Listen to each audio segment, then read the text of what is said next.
Mesdames et messieurs, nous allons écouter un peu aujourd'hui l'actualité ivoirienne. Qu'est-ce qui se passe actuellement en Côte d'Ivoire? Restons branchés. Mesdames, mesdemoiselles et messieurs, où est Ouattara? Vous savez, moi je suis informé, hein? Je ne vais pas vous mentir. Hein? Mais il y a des choses que je ne vais pas dire. Parce que nous sommes tous des êtres mortels. Il ne faut jamais souhaiter la mort de quelqu'un. Nous sommes des êtres mortels. Il ne faut jamais souhaiter la mort de quelqu'un. Je répète, nous sommes des êtres mortels. Il ne faut jamais souhaiter la mort de quelqu'un. Je me suis déplacé à Paris. J'ai eu l'information.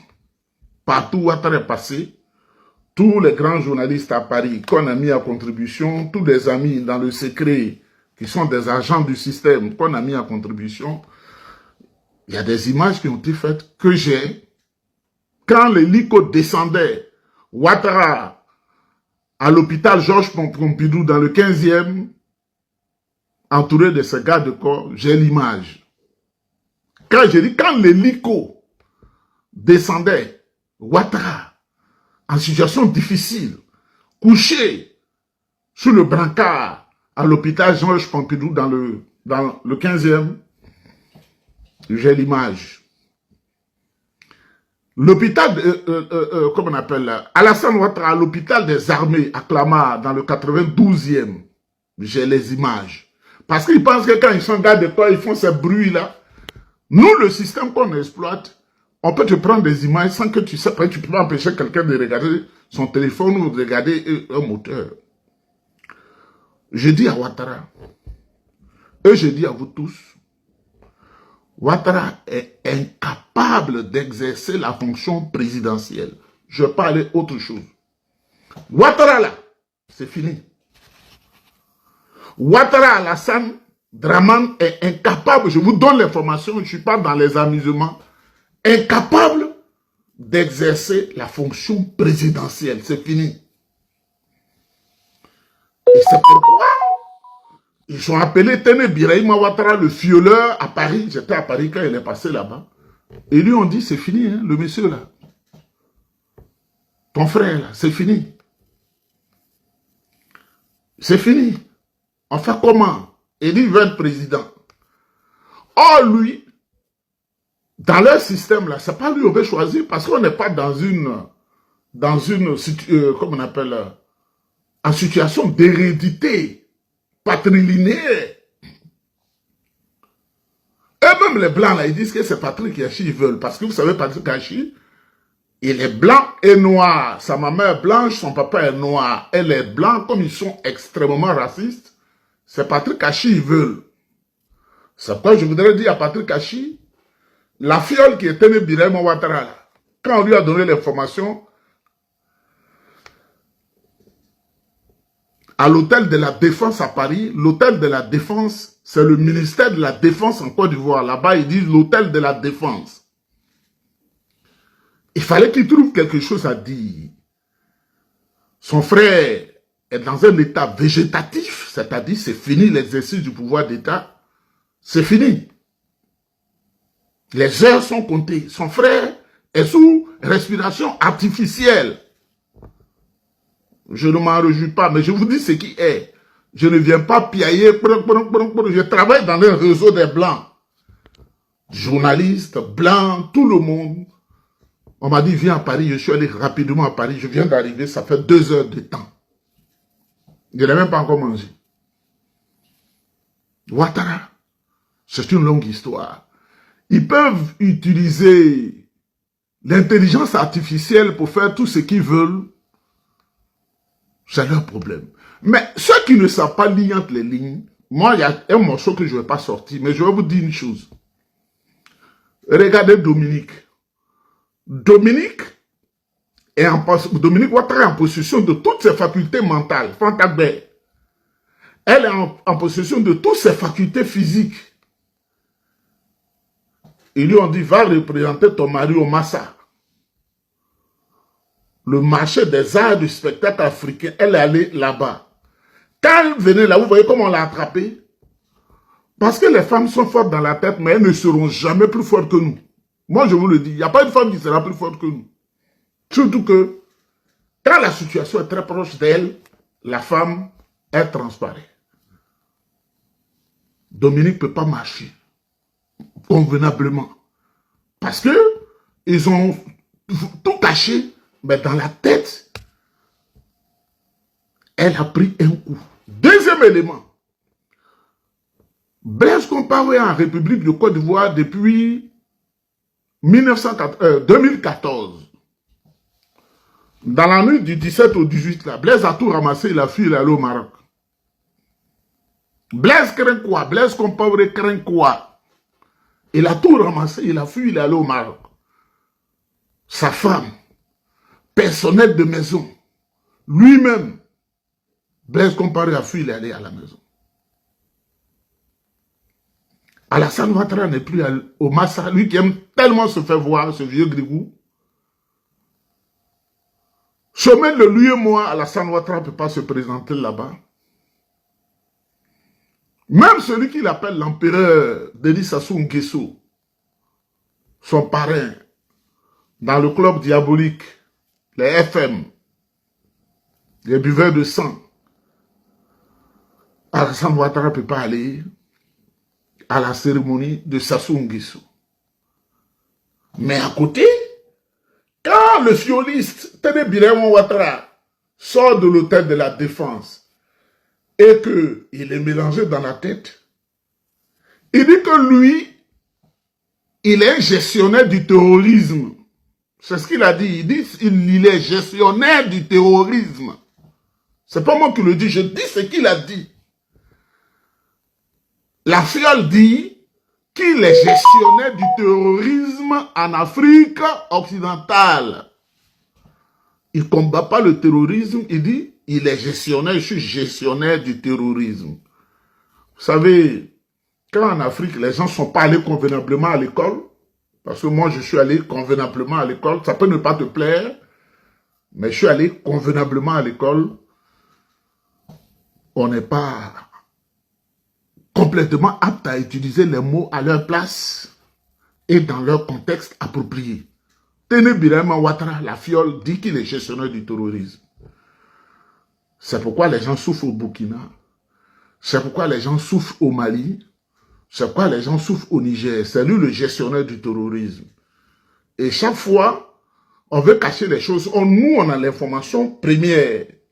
Nos soldats ivoiriens sont tués. Les gendarmes sont tués. Je sais pas, tous ceux-là, ils sont tués parce que Téné Birahim Ouattara est gestionnaire du terrorisme. Mesdames, Mesdemoiselles et Messieurs, je viens d'arriver, je suis fatigué. Ouattara, à l'hôpital des armées à Clamart, il pensait que ça allait aller, il est parti, ils sont venus. Il était, à l'hôpital Georges Pompidou dans le 15e arrondissement, il y a quelques jours, et ils sont allés l'acheter, l'état dans lequel on l'a envoyé à l'hôpital des armées à Clamart dans le 92e. Regardez le comportement de Blaise Compaoré, vous allez comprendre par vous-même. Regardez le comportement de Blaise Compaoré, vous allez comprendre par vous-même. Mesdames, Mesdemoiselles et Messieurs, le morceau ne sort pas. Parce que on souhaite que celui qui a pris son temps pour massacrer les Ivoiriens, qui a mis tous nos parents en prison, qui sont dans la souffrance, on souhaite qu'il ne meure pas, mais qu'il vienne voir de ses propres yeux ce qui est en train de se passer. Je ne vais pas donner la grosse information. Que le PDCI marche mon parti et que tout le monde devienne un. Il faut insulter lui là. Je suis un homme, j'ai dépassé 50 ans. Et c'est plus politique même que 95% des gens qui sont au PDCI qui ne se contentent, nos parents qui ne se contentent que le parti à partir d'Abidjan. Nous, on va partout, on gère à Djibouti, on va au Nigeria. Ils n'ont aucune intervention sur ces éléments-là. Je ne suis pas un petit bonhomme, hein, c'est pourquoi je baille. Je ne suis pas un petit bonhomme. Mesdames, Mesdemoiselles et Messieurs, j'ai vite fait parce que je suis fatigué. 8h30 dans les airs, c'est pas facile. On aura le temps d'échanger, si on le peut, Que Dieu vous bénisse, que Dieu vous protège, on est ensemble. Manipuler toutes ces personnalités qu'il a citées là pour atteindre un objectif. Il a dit qu'il avait une demi-douzaine. Souvenez-vous qu'il avait une demi-douzaine. Et que c'était une candidature imposée. Une candidature, comment dire, il avait employé un thème là. Et donc, il n'y avait pas de choix. Mais malgré ça, il a fait de 2020 à 2025. On est en 2026, qui est encore au pouvoir? C'est Alassane Ouattara. Mais le problème c'est quoi? C'est qu'il a mis Amadou Gon Coulibaly parce qu'il savait qu'Amadou Gon Coulibaly était malade et qu'à tout moment il pouvait mourir. Donc Alassane Ouattara, je me souviens d'un journal Jeune Afrique où ils écrit dedans qu'Amadou Gon ne peut pas tenir la lourdeur, la complexité, l'énergie d'une campagne électorale présidentielle. Et ils ont mis en exergue, en évidence, sa santé qui était fragile. Donc Alassane, quelqu'un de machiavélique, sachant très bien qu'Amadou Gon était malade, mais au lieu d'opter pour des personnes qui sont bien portantes, j'ai cité ici Mabi Toqueuse. Souvenez-vous, il avait claqué la porte après le choix d'Amadou Gon. Souvenez-vous, à Montano. Souvenez-vous, comment dire, Kablan Dekan. Souvenez-vous encore, Ahmed Bakayoko, le tout-puissant ministre, premier ministre et personnalité influente en Côte d'Ivoire et dans tous les milieux. Opposition, showbiz, comment dire, chefferie, toutes les couches sociales, Ahmed Bakayoko était influent, était aimé. Alassane pouvait opter pour Ahmed Bakayoko, il ne l'a pas fait. Il ne l'a pas fait. Mieux, ils ont assassiné Ahmed Bakayoko. Ahmed Bakayoko a été assassiné par les RDR. Ahmed Bakayoko, le Golden Boy, a été empoisonné par ces criminels. Ah oui. Parce que Ambak lui-même, dans une confession, pour ne pas dire une confidence également, à son ami, le directeur de publication de Jeune Afrique, Marwan Ben Yamed, a dit ceci, qu'il a mangé la même nourriture que son majordome qui s'appelle Nestor. Et que lui et Nestor ont mangé la même nourriture. Et qu'ils ont eu fichez-moi le camp. C'est quoi ça même? Il a bloqué, j'ai été bloqué, il a bloqué, hein. J'ai bloqué.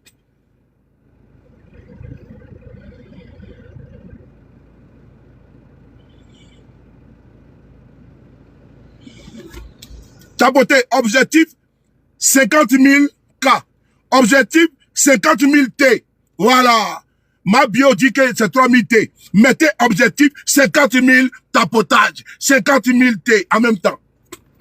Alors, Alassane Draman Ouattara, il pouvait opter pour Ahmed Bakayoko. Il ne l'a pas fait.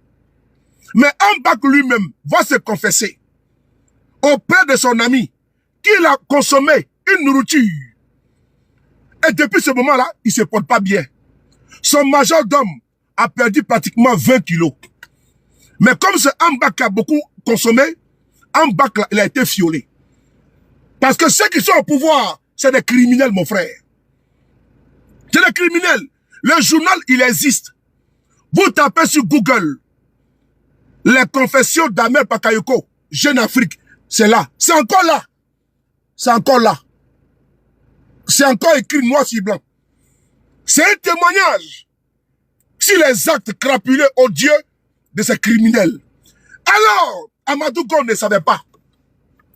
Amadou Gon était un grand malade. Il avait un problème au cœur. Alassane Ouattara savait qu'Amadou Gon était malade. Pourquoi choisir quelqu'un qui est malade pour faire de lui ton candidat? Alors que ce monsieur-là n'avait pas, il ne pouvait pas tenir.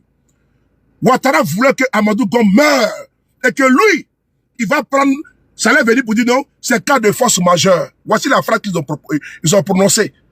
Que c'était cas de force majeure. Donc Amadou Gon est mort, il n'a pas le choix. Mais il savait que Amadou Gon ne pouvait pas tenir. Parce que Ouattara était informé de la santé d'Amadou Gon.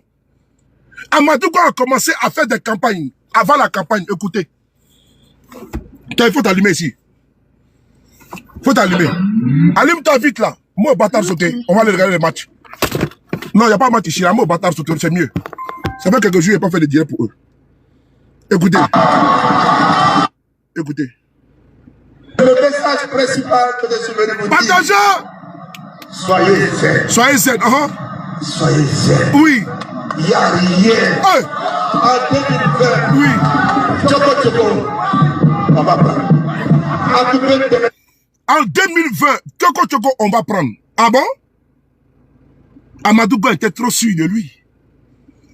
Rassuré par Alassane Ouattara. En 2020, ils vont prendre.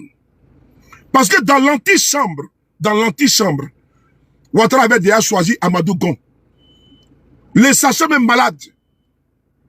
Quelqu'un qui tombe malade, on l'envoie en France ici, pour le faire soigner. Au lieu de continuer sa convalescence ici, ils ont commencé à boyer sur la toile. C'était un lion, il faut rentrer au pays. Les messieurs sont rentrés au pays. Et la suite, vous la connaissez. La suite, vous la connaissez. Comment Amadou Gon Coulibaly a cassé la pipe en direct en conseil des ministres. J'ai dit bien, Amadou Gon Coulibaly a cassé la pipe en direct en conseil des ministres. Et ils ont commencé à dire que Amadou Gon était héros. Ah bon? Quelqu'un qui est malade, il est convalescent.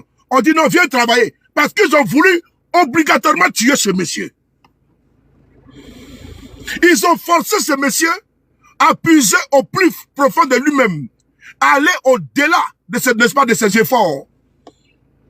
On va écouter. On écoute. Oui. Oui. En 2020. Écoutez.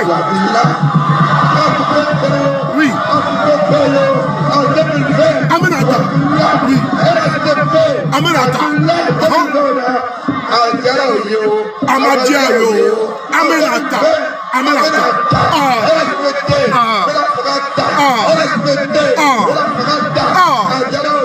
Amadiayo. Amenata. Amenata. Amadou Gon était trop confiant. Il était trop rassuré. Mais j'ai mal de voir que ce digne fils d'Afrique, cet intellectuel, j'ai mal que ce Sénoufo puisse partir naïvement parce qu'il a cru un individu Machiavel. Alassane Ouattara n'a pas d'amis. Il n'a pas d'amis. Il a utilisé le président Bédié, paix à son âme. La suite, vous la connaissez. Il a utilisé Guillaume Soro. La suite, vous la connaissez. Il a utilisé Anaki Kobena. La suite, vous la connaissez. Il a utilisé Ambak. La suite, vous la connaissez. Il a utilisé Kabla Dekan. La suite, vous la connaissez. La suite, vous la connaissez. Soit saluer le gourou. La lionne, comment tu vas? Zié. Il a utilisé ces personnes-là. Alors, dans mes balades YouTube, je suis tombé sur une vidéo. Une vidéo où, sur France 24, on nous informe qu'Alassane Ouattara savait que Amadou Gon était malade. Et que ce n'était pas un bon choix de faire de lui le candidat du RHDP. On va écouter la vidéo. Oh, j'espère qu'il y a moins ça ici. Oh, elles sont là. On va écouter la vidéo. Je vais télécharger dans mon Telegram et puis on va écouter. Alassane Ouattara savait qu'Amadou Gon était malade. Mais il a fait de lui son candidat. Un candidat qui allait être précipité dans la tombe. Et plus tard venir couler des larmes de crocodile. La paix, comment ça va? C'est mon fils. Mon fils est parti. Quel fils? Quel fils? Ton fils est malade, mais tu le ménages. Mais non. Comme il a voulu confisquer le pouvoir, pour dire que non, lui, il n'est pas intéressé, il s'en va. Mais il va choisir un non partant.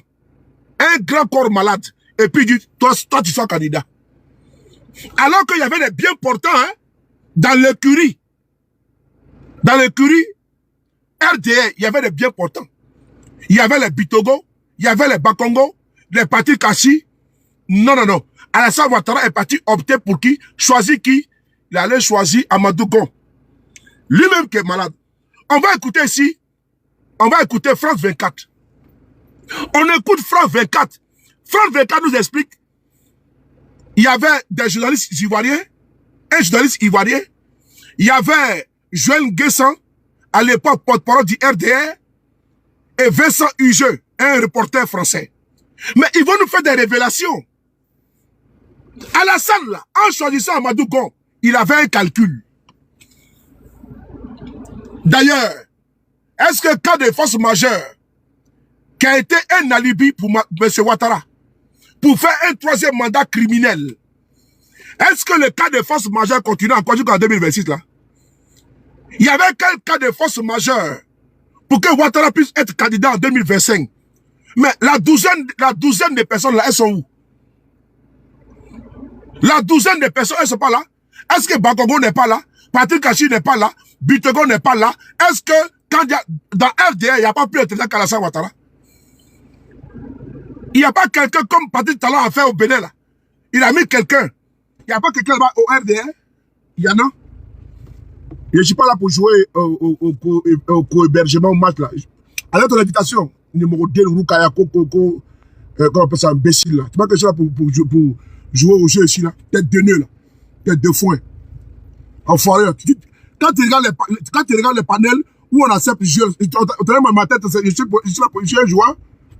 Idiot. Pas encore invitation. Mais c'est de jouer là, de modèle fleur ou front. Vous passez votre temps sur les panels, vous voulez jouer. Tu vas jouer quoi? On a dit que je suis un joueur de TikTok. Moi, j'ai le temps à perdre. Kakli. Viens encore une fois encore. Enfoiré.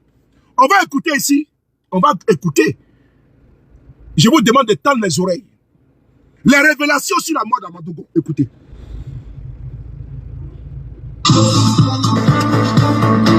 Voilà. Bienvenue dans le débat de France 24. C'est un drame qui frappe de plein fouet la Côte d'Ivoire.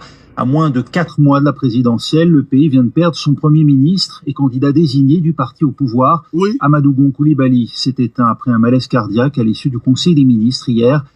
Au lendemain de sa disparition, tous ou presque saluent sa mémoire, à l'image du respect qu'inspirait à la classe politique celui qu'on surnomma le Lion. Un deuil lourd de menaces à l'approche d'un scrutin pour lequel rien n'est réglé. Au contraire, la disparition d'Amadou Gon Coulibaly risque bien de relancer les spéculations dans un pays où, on le sait, l'histoire récente des rivalités politiques n'inspire pas particulièrement à l'optimisme. Un décès qui pourrait bien plonger à nouveau la Côte d'Ivoire dans la tourmente. On en débat avec Georges Jacquat. Bonjour, vous êtes secrétaire général adjoint. Bon, il a présenté les gens, mais je vais avancer un petit peu. On l'appelait le lion. Ils ont fait croire à Amadou Gon qu'il était un lion. Et donc, comme il est sorti des maladies, il est un lion. Il peut reprendre automatiquement le boulot. Comment quelqu'un qui sort d'une lourde opération et qui a besoin de se reposer, on lui dit, c'est qui encore ce bâtard? On lui dit que tu peux aller bosser. Il est quitté en France ici pour aller en Côte d'Ivoire. Amadou Gon est tout asséché, tout amaigri. On dit non, tu es un lion. Il faut venir en conseil des ministres. C'est en conseil des ministres que le monsieur est tombé. Bakata, un mercredi. Nous sommes aujourd'hui un mercredi. C'est en plein conseil des ministres. Tellement qu'il voulait forcément que le monsieur crève. Ils l'ont forcé pour qu'il quitte la Paris pour aller à Abidjan. Ils ont fait une mascarade de cérémonie d'accueil. Le monsieur était souffrant. Ils l'ont forcé, il est rentré. Laissez-le va se reposer à Korogo. Laissez-le va se reposer à Abidjan. On dit non, tu es un lion. Conseil des ministres, pop, le monsieur meurt. Ah non, ils sont méchants. Hein. Ouattara est méchant. Conseil des ministres en direct. Quelqu'un qui sort d'une opération, on ne le laisse pas se reposer. On dit viens, automatiquement tu vas travailler. Parce qu'il ne voulait pas que le monsieur atteigne octobre 2025. Et 20. Parce qu'il y avait un agenda. Il y avait une date butoir. Et après, on va venir nous dire non, on n'avait pas le choix. Oh, fichez-moi les camps. C'est quand même... C'est quoi ça même?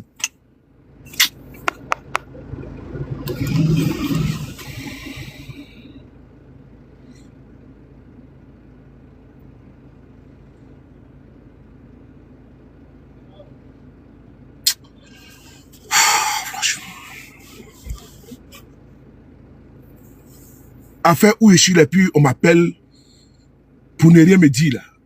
Je suis là, personne m'a appelé, je lance mon live, on veut me déstabiliser. Ça, c'est les satanistes. Voilà. Le feu sur vous. J'ai pris sur votre âme. Que votre démon aille loin de moi. Attendez, je vais prendre le chapelet.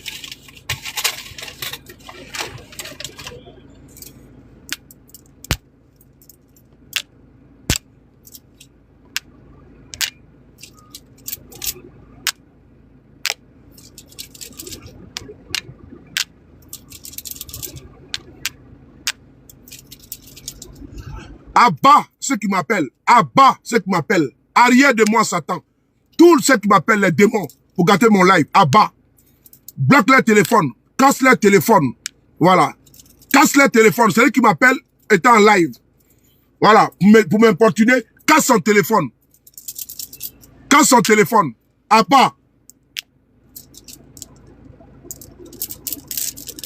Merci. On continue.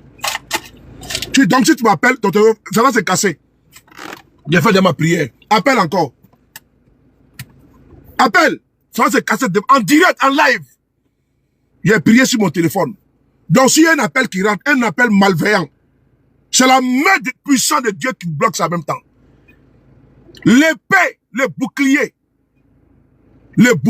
ça te neutralise ton téléphone. C'est-à-dire que quand il lance appel sous le départ, tu attends, ton téléphone se casse en même temps. On continue. On va écouter l'interview. On va avancer. Porté sur les investissements publics dont il a été un acteur éminent dans la période écoulée. Le gouvernement, jusque-là, je pense, n'a pas joué le jeu de la transparence.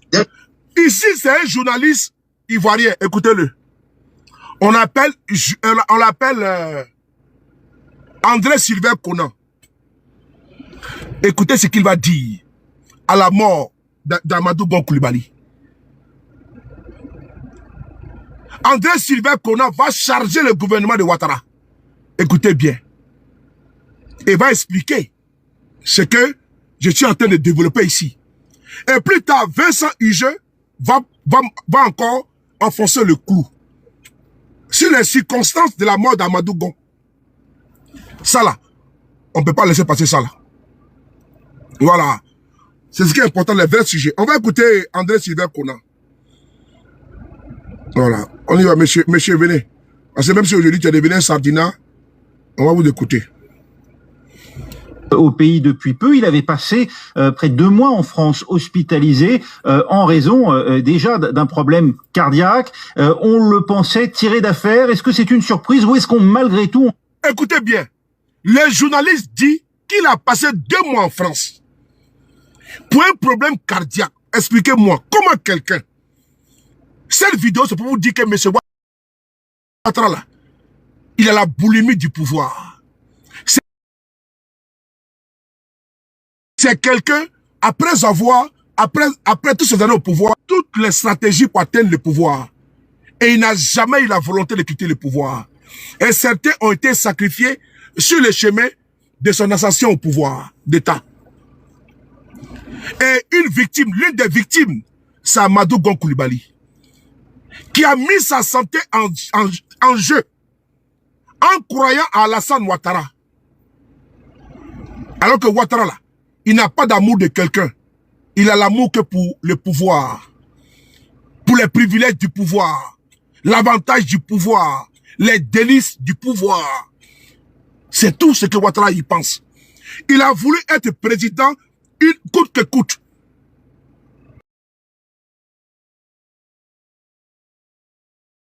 quitte à massacrer des millions d'Ivoiriens, à faucher des vies, à rendre des personnes handicapées à vie, des veuves et des orphelins, Ouattara, il dit non, il va être président. Il pourrait dire non, il y a eu trop de morts, je m'en vais. Laissez tomber son ami Sarkozy. Venir bombarder la Côte d'Ivoire pour l'imposer comme président en Côte d'Ivoire. Jusqu'à mettre embargo sur les médicaments dans notre pays. Embargo sur les médicaments. Empêcher les Ivoiriens de tous bords de se soigner. Les dialyser. Les gens, ils avaient du mal à se soigner parce que Ouattara, lui, va être président. Les bateaux qui allaient en Côte d'Ivoire ont été détournés à Dakar au Sénégal. Des milliers d'Ivoiriens sont morts parce qu'un individu va être président. Voilà pourquoi vous voyez certains aujourd'hui ont capitulé. Certains qui étaient avec nous hier, aujourd'hui ont décidé d'aller à la mangeoire. Parce qu'ils disent que non, que il est trop brutal, il est trop violent, il est trop barbare.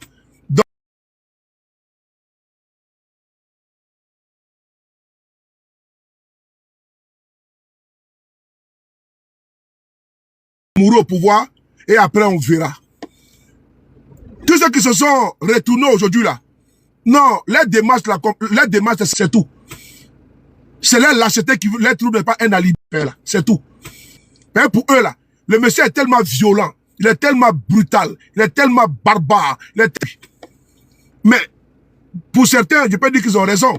Mais pour nous qui sommes les partisans de la non-violence, qui ne voulons pas de fusion de sang, est-ce que vous voyez que nous allons ôter la vie des Ivoiriens parce qu'on veut être président? Nous ne sommes pas dans cette aventure-là. L'entreprise mortifère, menace, intimidation, je frapperai ce pouvoir moribond, il tombera, j'ai rentré la Côte d'Ivoire gouvernable. Tous ces discours guerriers n'étaient pas d'un militaire, mais d'un pseudo-opposant, appelé Dramane Ouattara, qui dans sa quête du pouvoir a utilisé tous les moyens. Je dis bien tous les moyens, jusqu'aux armes, jusqu'aux coalitions internationales pour imposer son hégémonie sur la Côte d'Ivoire. Parce que lui, l'ACD de la Côte d'Ivoire, lui a été légué par ses parents. Et la Côte d'Ivoire, elle est précarée. Donc lui doit être président coûte que coûte. Donc même s'il massacre 10 000 Ivoiriens, lui va être président. Et il a atteint son objectif aujourd'hui. Les promesses de campagne, c'était des histoires à dormir debout. Il fallait que lui soit président. Quitte à aller se coaliser avec le diable. Après, on verra. Est-ce qu'il a fait? Alors, on continue. On va écouter la partie de M. André Sylvain Conan. Un digne fils, c'est nous faut.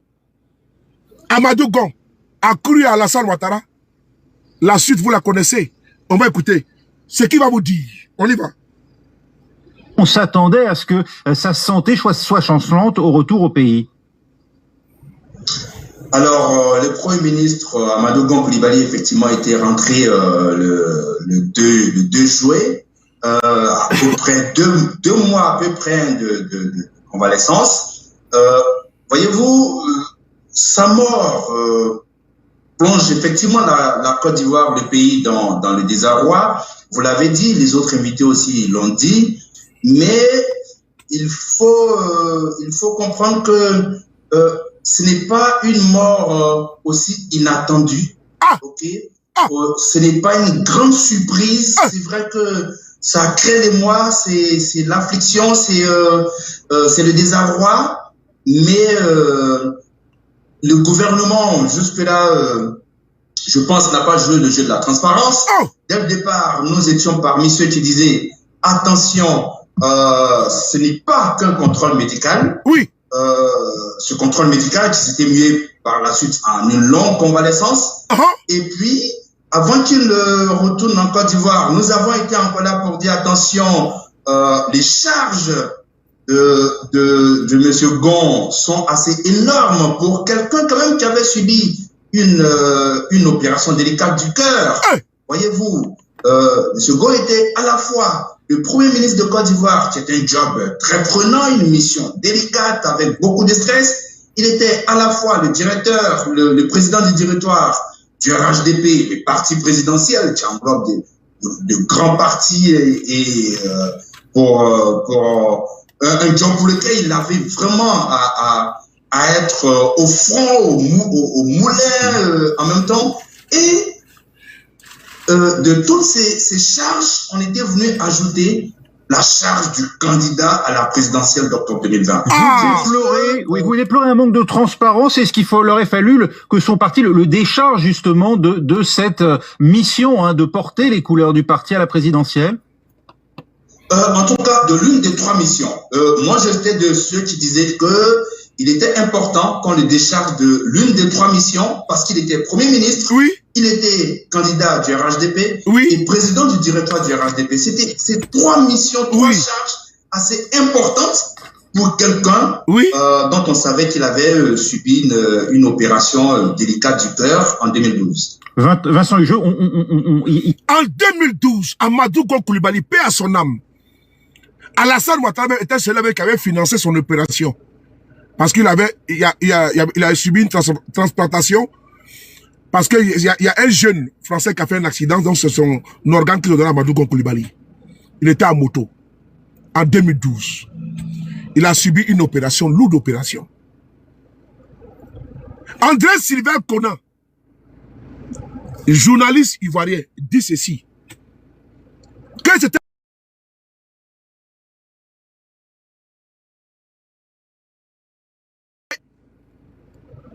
et nous on le disait. Comment tu peux choisir quelqu'un qui est malade pour le faire de lui candidat? C'était si Jeune Afrique avait fait une tribune sur ça. Que Amadou Gon ne peut pas tenir la charge d'une campagne. Il était directoire du RADP. Il était premier ministre. Il était ministre du budget et du portefeuille de l'État. Tous les panoplies, c'était lui seul. Et on vient de le désigner encore candidat à l'élection présidentielle. Ça veut bien que le monsieur est malade. Alassane a voulu faire écrouler Amadou Gon. Amadou Gon est mort parce qu'il a tout donné. Il est mort épuisé. KO, debout. Un mercredi, en conseil des ministres. Il quitte en France. Le gars est malade. Il quitte en France. Après une autre opération, une lourde opération en France, il rentre en Côte d'Ivoire. Laissez le monsieur se reposer. On dit non. Il vient en conseil des ministres encore. Ah! C'est pas la sorcellerie, ça. Ce n'est pas la sorcellerie, ça, mon frère. Quelqu'un qui a été opéré en 2012, une lourde opération. Lui-même, il avait une santé fragile. On le nomme Premier ministre, ministre du budget et du portefeuille de l'État. On nomme président du directoire du RADP. Des fonctions lourdes. Le monsieur même ne dort pas. On vient le désigner encore candidat à l'élection présidentielle. Seigneur, Seigneur, Seigneur, Seigneur. Mon Dieu, mon Dieu, mon Dieu, mon Dieu. Il vient le désigner. Mais qui parle là? C'est un journaliste ivoirien. Est-ce que c'est un soroïste? Il n'est pas soroïste. Mais il a dit que la mort d'Amadou Gon était prévisible. Ce n'est pas un soroïste qui a dit. André Sylvain Corel en Côte d'Ivoire, sur France 24. Que parce qu'il y avait des inquiétudes sur la santé d'Amadou Gon. Que d'ailleurs, on peut le décharger. Mais Ouattara a chargé, c'est comme, tu as un vélo. Un vélo. Le vélo de 2 roues là. Tu vas prendre 1 tonne de ciment, tu mets dessus, mais ça va écraser le vélo. Je vais imager pour que vous voyez. Tu as un vélo. 2 roues là, le vélo du pays là. Mais le vélo partout là. Tu vas prendre un sac de riz de 50 kilos, ça peut passer. 10 kilos. Mais tu vas prendre 1 tonne de ciment. Même si un vélo, mais ça, la tonne de ciment va écraser le vélo. Les charges que le Ouattara a fait sciemment de mettre chez Amadou Gon. Et également, outre les charges, la santé du monsieur, Ouattara, il n'avait rien à foutre de la santé d'Amadou Gon. Ouattara n'avait rien à foutre. C'est que Ouattara voulait qu'Amadou Gon meure. Et que lui, il sorte nous dit, c'est cas de force majeure, il est candidat. Cas de force majeure, là. C'était en 2020, non? On est en 2026. Donc, il a consommé le premier mandat d'Amadou Gon. Le mandat de 2020 à 2025. Mais qu'est-ce qu'il fout encore au pouvoir en 2026? Je répète, les cas de force majeure, c'était le mandat d'Amadou Gon Coulibaly. Parce qu'il dit qu'il n'y a pas de candidat au RADP. Et plus tard interrogé, il dit qu'il y a une demi-douzaine. Ok? On a compris. Mais il a consommé les 5 ans d'Amadou Gon. Qu'est-ce qu'il fait encore au pouvoir? En réalité, Alassane n'a jamais pensé à quitter le pouvoir. Alassane, là, c'est putschiste congénital. C'est braqueur de pouvoir fiefé. Il n'a jamais pensé à quitter le pouvoir. Ok? C'est braqueur d'État. N'a jamais pensé à quitter le pouvoir. Les piétineurs de constitution n'a jamais pensé à quitter le pouvoir. Jamais. Amadou Gon a été un alibi tout trouvé. Il a été le sacrifice d'Alassane Ouattara. Oui, en 2020. Parce que le 3e mandat n'avait pas passé. Mais donc, il fallait mettre quelqu'un pour faire un semblant de transmission de pouvoir à une nouvelle génération. C'était du fake. Puisque lui-même, c'est un fake. Alassane, son parcours, c'est fake. Lui-même, il est fake. Sa vie est fake. Son enfance est fake. Tout est fake en lui. Même sa date de naissance, tout est fake. Même son nom, c'est fake. Son nom, c'est du faux. Parce que les jours pères, on l'appelle Ado. Alassane Dramane Ouattara. Les jours impairs, on l'appelle qui? On l'appelle Alassane Ouattara. C'est qui ça là? Qui est-il? You be you. Qui es-tu, Alassane Ouattara? Parce que les jours pères, on l'appelle Ado. Alassane Dramane Ouattara. Et les jours impairs, on dit non, on l'appelle pas Alassane Dramane Ouattara, on l'appelle Alassane Ouattara. C'est qui ce monsieur là? C'est qui lui là? Qui est-il? You be you, qui es-tu? Qui est-il? C'est un monsieur qui est dangereux. Amadou Gon qui a tout donné à ce monsieur. Qui l'a servi aveuglement. Ouattara a sacrifié la vie d'Amadou Gon parce qu'il veut rester au pouvoir. C'est ça le vrai point. Il a sacrifié la vie d'Amadou Gon Coulibaly parce que le monsieur veut rester au pouvoir. Donc il faut mettre Amadou Gon Coulibaly au devant. Et il va casser la pipe en plein conseil des ministres. Et les maudits viennent nous dire que c'est un héros. Il est mort en héros. Ah bon? Quel héros? Il a été sacrifié pour faire le 3e mandat, le 4e mandat, des derniers, des 2e mandat dans le 4e République. Ils l'ont sacrifié pour faire les derniers des 1er mandat, 2e mandat, des derniers des 3e mandat de 4e République ou 3e République là. Comme 1er mandat de la quand c'est le 1er mandat de la 3e République. Que c'est le 2e mandat de la 3e République. Les derniers des 1er mandat de 3e République, déjà comme ça. Il a sacrifié Amadou Gon. Peuple Sénégal, c'est que je vous dis là. C'est sur France 24 que des journalistes reconnaissent que Alassane savait que votre fils était malade.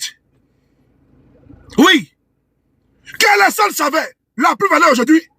Votre fils Guillaume Soro, il est où? Votre fils Guillaume Soro, il est où? N'est-ce pas lui aujourd'hui qui est en exil? Frappé de 20 ans à perpétuité? N'est-ce pas lui qui a pris la rébellion de Ouattara sur sa patrie? Il est où? Il est où? Il a utilisé les enfants des gens. Les jeunes du Nord sont morts par milliers parce qu'ils ont pris des armes pour un aventurier, un arriviste. Quelqu'un qui est inconnu dans les bataillons politiques ivoiriens. Ils ont pris des armes pour balafrer le pays, pour s'entretuer pour quelqu'un. Les IB, tout ça sont morts cadeaux. Ils sont morts cadeaux.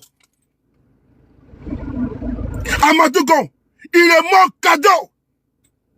Il a été sacrifié pour un 3e mandat, pour un 4e mandat. Pour ces prévaricateurs, ces voleurs. On va écouter maintenant Vincent Hugeux. Never give, merci beaucoup pour tout. Plénitude, merci beaucoup. Tapoté. Je sais que j'ai en partie au fond. En fait coup de fond. LRD, laissez-les. Ils sont des survolos. Je suis un sous-marin. On va en profondeur. Nous, on n'est pas dans On n'est pas dans à faire des nages. Moi, c'est les gbimi derrière. Donc, les gbimi, c'est l'oiseau rare. Mais quand il veut plonger, là, c'est pas bon, hein. C'est sous-marin. Voilà. Et sans ballon d'oxygène. Je plonge à fond dedans. Emmanuel, comment t'es mon cœur? Mais je plonge à fond. Bolou. Celui qui m'a fait, comment tu vas? Princesse. Moyo. Tambourin. Voilà. Alors, moi, je vais en profondeur. C'est que, attends, il y a un voyage à l'esprit. Voilà. On va écouter ici Vincent Hugeux. Si la mort d'Amadou Koulibaly, ils ne vont pas nous distraire. Ah oui. Moi, je suis concentré, hein. Je suis concentré. Vous, là, quand vous cherchez vos go, là, dès que vous les concentrez, quand vous cherchez vos gars, là, concentration que vous avez là, c'est ce que moi j'ai aujourd'hui. Voilà. Quand vous cherchez vos gars, vous êtes couché, position de 4 heures du matin, c'est vous êtes concentré, non? C'est comme ça que moi je suis concentré. En temps! Moi, je ne suis pas distrait, je suis en temps! Voilà! Là, vous savez ça. Je suis en temps! Bati, comment tu vas? Je suis en temps, tu sais. Voilà. Lundi! Voilà. Je suis en temps. Voilà. On écoute maintenant Vincent Hugeux sur la mort d'Amadou Gon. La création du RDR. Non, on ne peut pas arriver là-bas. Voilà. On s'attendait, on se préparait à un tel événement? Écoutez, pour qui a regardé attentivement les images de son retour, où il a été accueilli avec tous les honneurs, y compris par le président de la République et la première dame et l'ensemble du gouvernement, il y avait quelque chose, au fond, d'inquiétant et d'assez alarmant dans la fragilité qui émanait de lui, y compris lors de son propos. Amadou Koulibaly a été sacrifié. Hier, dans mes balades là, parce que moi, j'ai fait beaucoup de recherches. L'interview là, Vincent Hugeux, c'est là. Il est là. C'est lui qui est là. C'est sur France 24. On lui demande, est-ce que la mort d'Amadou Gon était prévisible? Il va développer. De la même manière qu'André Sylvain a fait. Tout le monde savait qu'Amadou Gon ne pouvait pas. Mais Alassane, devant nous, il a dit Amadou Gon devant nous en direct. Utiliser les gars, c'est comme ton enfant, ton bébé là. Ton bébé est là. Un bébé de 2 ans. Tu mets sur sa tête un sac de 100 kilos de riz. Mais tu veux dire ton enfant? Il a chargé Amadou Gon avec des charges surréalistes, surhumains. Et après on dit c'est mon fils. On coupe les lames de crocodile. Mon fils, on va à Korogo. Ton héritage est là. Quel héritage? Quel héritage? Il dit à la fin de quelqu'un, après dit non, il a un héritage qui est là, on fait institut Amadou Gon, vraiment la connerie comme ça. Que de la distraction, on fait pour rendre hommage à Amadou Gon. Ah bon? Vous avez fini de le dire, de sacrifier à la fin de quelqu'un, maintenant vous venez, ça veut dire que des sorciers. Il tue ton enfant et puis il vient au deuil. Il vient pleurer avec toi. Et langue autres. On va s'écouter. Vincent Hugeux.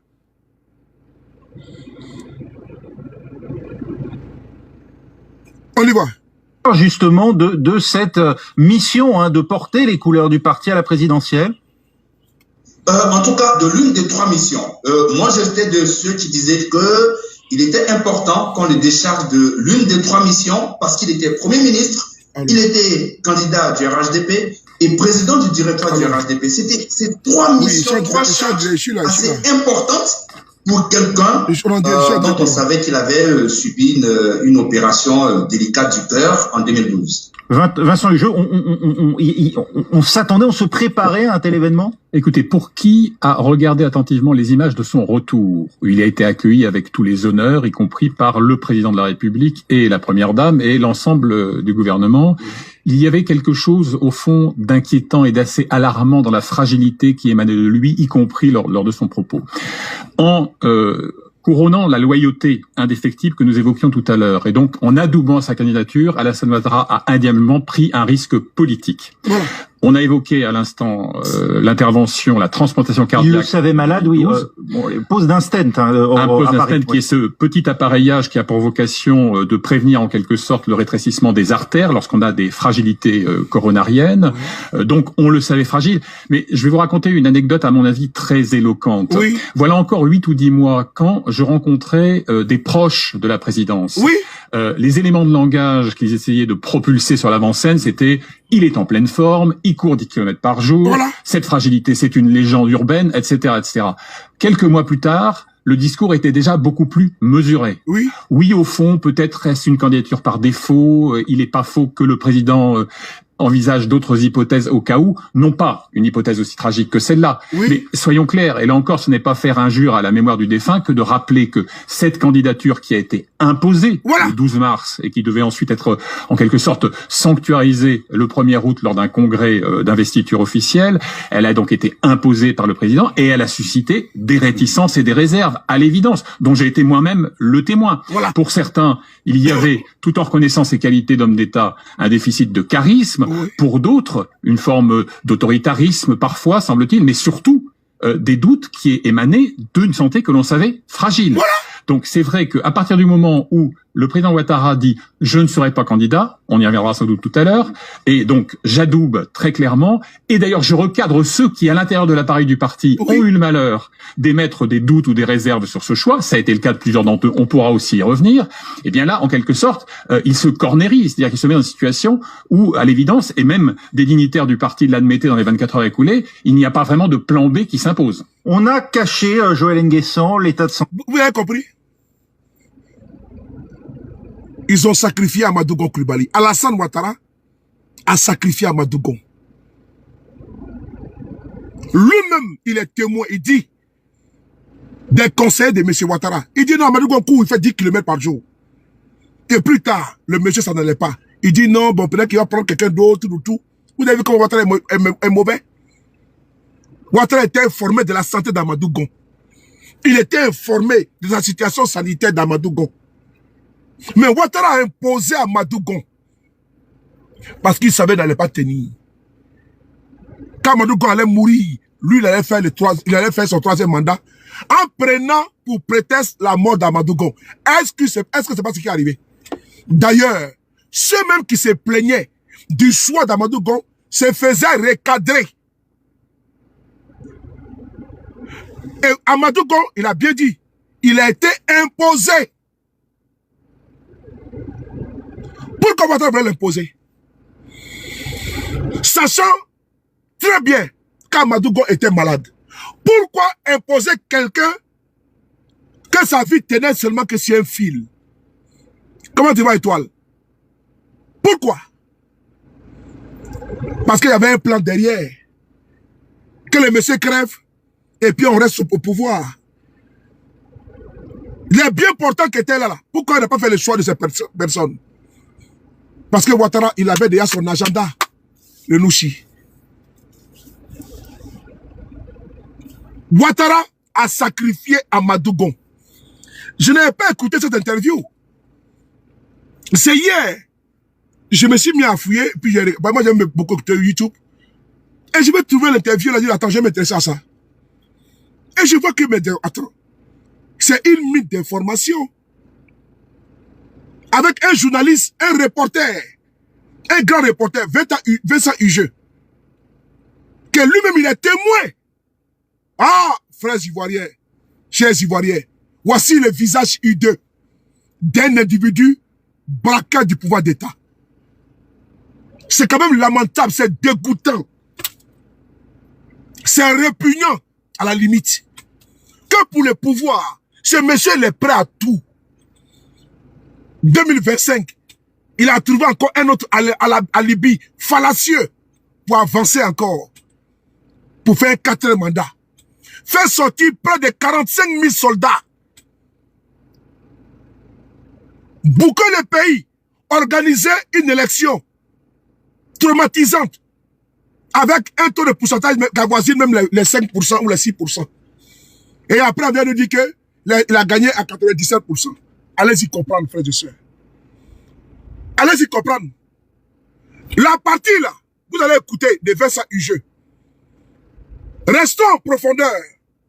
La communication, c'est la profondeur.